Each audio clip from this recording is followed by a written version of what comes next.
வணக்கம்.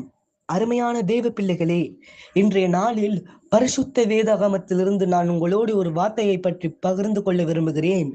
அது என்னவென்றால், ஒரு தடவை இயேசுவானவர் தன்னுடைய சீஷர்களை நோக்கி ஒரு உவமையை கூறுகிறார். அது என்ன உவமை என்றால், தாளந்தை குறித்து. அருமையான தேவ பிள்ளைகளே, ஒரு எஜமானனும் 3 வேலைக்காரர்களும் இருந்தார்களாம். அந்த ஒரு எஜமான் தன்னுடைய வேலைக்காரர்களுக்கு ஒவ்வொரு விதமான தாளந்தை கொடுத்தாராம்.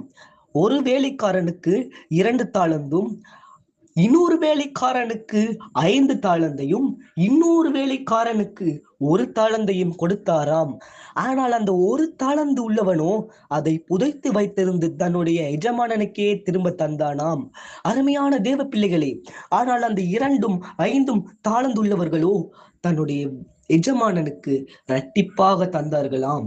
அருமையான தேவ பிள்ளைகளே, தேவன் நமக்கு கொடுத்திருக்கிற அந்த அபிஷேகம் என்கிற அந்த தாளந்தை நாம் சாதாரணமாக எண்ணிவிடக் கூடாது.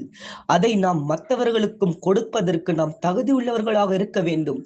நம் மூலியமாக மற்றவர்களும் அந்த அபிஷேகத்தை பெற வேண்டும். அதே போல உதாரணமாக ஒரு பாடல் திறமை உங்களுக்குள்ளாக இருந்தால், நீங்கள் ஜெபித்து ஜெபித்து ஜெபித்து தேவனுக்குள்ளாக உங்களை நீங்கள் அர்ப்பணிக்கும் பொழுது தேவன் அந்த பாடல் திறமைகளை உங்களுக்கு கொடுப்பார். அப்பொழுது உங்கள் மூலியமாக மற்றவர்களும் தேவனை அறிந்து கொள்வார்கள். அப்பொழுது நீங்களும் ஆசீர்வாதமாக இருப்பீர்கள். அதே போல மற்றவர்களும் தேவனை பற்றி அறிந்து கொள்வார்கள். இன்று முதல் நாம் ஒவ்வொருவரும் தேவன் நமக்கு கொடுத்திருக்கிற விஷயத்தை மற்றவர்களுக்கு கொடுத்து மற்றவர்களை தேவனுக்குள்ளாக வர வைப்போமாக.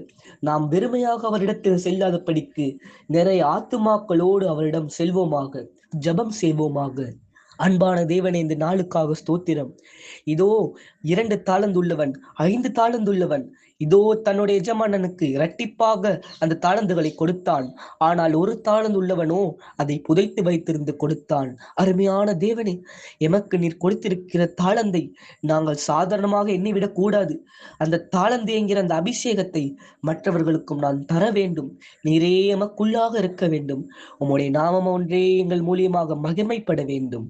உம்முடைய நாமத்தை உயர்த்தி எம்மை தரைமட்டமாக தாழ்த்தி கெஞ்சி ஜெபிக்கிறோம். ஜீவனுள்ள நல்ல பிதாவே, ஆமீன்.